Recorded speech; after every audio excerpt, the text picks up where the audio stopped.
Salut les nouvelles feeders, et comment ça va? Aujourd'hui, je vais te proposer de voir comment transformer un graphe en un pipe qui est linéaire et pourquoi en fait faire un graphe n'est pas intéressant et pourquoi c'est préférable d'utiliser de la programmation fonctionnelle à travers un pipe de données.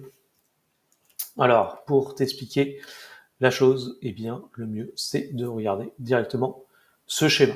Dans ce schéma, tu as une manière de merge. La manière dont c'est fait à gauche consiste à mettre plusieurs types de nœuds qui vont émettre des données et tu auras un nœud qui te permettra de merger la donnée. Cette représentation est faite en 2 dimensions. Eh bien, ça veut dire que lorsque tu vas écrire ton programme, tu vas pas écrire un programme linéaire, tu vas écrire un programme en dimension spatiale, en 2 dimensions. Le problème de cette représentation, c'est que en fait, tu vas avoir une dimension spatiale, c'est-à-dire que cognitivement, tu vas devoir savoir où sont tes entrées, où sont tes sorties, et en fait, à aucun moment, tu peux repérer là où vient l'entrée et où est propagé ton flot de données. Sauf que dans la représentation linéaire de type pipe, tu peux faire exactement la même chose, c'est-à-dire, en fait, tu vas pouvoir grâce à cette représentation, avoir le même type de comportement en ayant une lecture qui consiste à dire que tu vas lire les données de haut vers le bas. Et en fait, ça va être une lecture linéaire. C'est-à-dire que là, en fait, on retrouve les composants d'émission de tes données A, l'émission de tes données B, et suivi d'un merge de tes données A plus B. La différence, c'est que dans ce cas de figure, eh bien, tu es assuré que tu es exactement là où tu as besoin d'être. Et en fait, si tu as besoin de chercher les données d'avant, eh bien, il suffit de remonter le pipe précédent.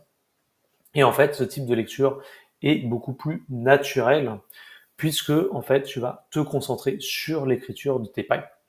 Bien entendu, cela nécessite des connaissances sur la programmation fonctionnelle, car en fait, la programmation fonctionnelle va te permettre de résoudre des problèmes complexes et aussi va te permettre d'écrire des fonctions beaucoup plus concises, mais qui derrière te permettent d'écrire en fait un pipe de nœuds qui sera lisible de haut vers le bas ou de droite à gauche si tu préfères.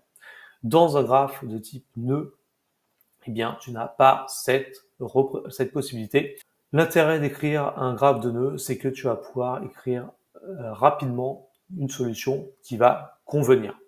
Sauf que tu vas voir que dans 6 mois, dans 1 an, dans 5 ans, eh bien, tu vas oublier en fait tout ce que font tes nœuds. Surtout si ton graphe est très gros et comporte énormément de nœuds, eh bien, tu vas rentrer dans un code spaghetti. Or, si tu écris exactement la même chose dans un pipe de nœuds, eh bien, à ce moment-là, tu as non seulement la possibilité d'avoir des pipes qui sont réutilisables, mais en plus, tu vas pouvoir créer l'information qui sera effectivement lisible. Ce que je t'invite à faire, c'est de retrouver effectivement les articles que j'avais écrits à ce sujet, notamment par exemple la création d'un lambda interpréteur.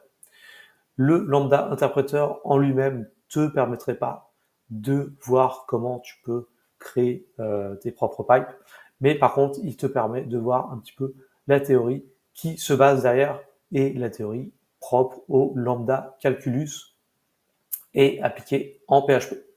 Par exemple, tu peux écrire des représentations lambda qui sont complexes, mais qui te permettent de délivrer de la valeur. Ici, par exemple, on a un cas de figure où on va écrire une fonction vraie ou une fonction fausse en représentation lambda. Et ça, en fait, c'est complètement assimilable à un pipe de nœuds. Et grâce, en fait, à la programmation fonctionnelle, tu peux écrire aussi différents types de fonctions. Nous avons dans la programmation fonctionnelle, eh bien, le concept de querying, c'est-à-dire, en fait, tu vas écrire des fonctions qui vont retourner d'autres fonctions. Et ensuite, lorsque tu vas vouloir dépiler ces fonctions, eh bien, tu pourras récupérer le sucre syntaxique qui a été produit dans la chaîne de valeur. Et aussi, nous avons dans le lambda calculus, eh bien, différents types de combinatoires qui sont exposés et que tu peux retrouver dans le projet Loop Combinator. Enfin, nous avons la possibilité d'écrire de la récursivité grâce au Y Combinator. Cela te permettra d'écrire de la récursivité dans ton pipe. Ce que tu ferais dans ton nœud couramment, eh bien, c'est d'avoir tes données sur lesquelles tu as bouclé. Donc oui, effectivement, tu auras une représentation visuelle. Mais si tu utilises le Y Combinator et s'il est bien utilisé, tu peux vraiment faire des choses très poussées et très concises.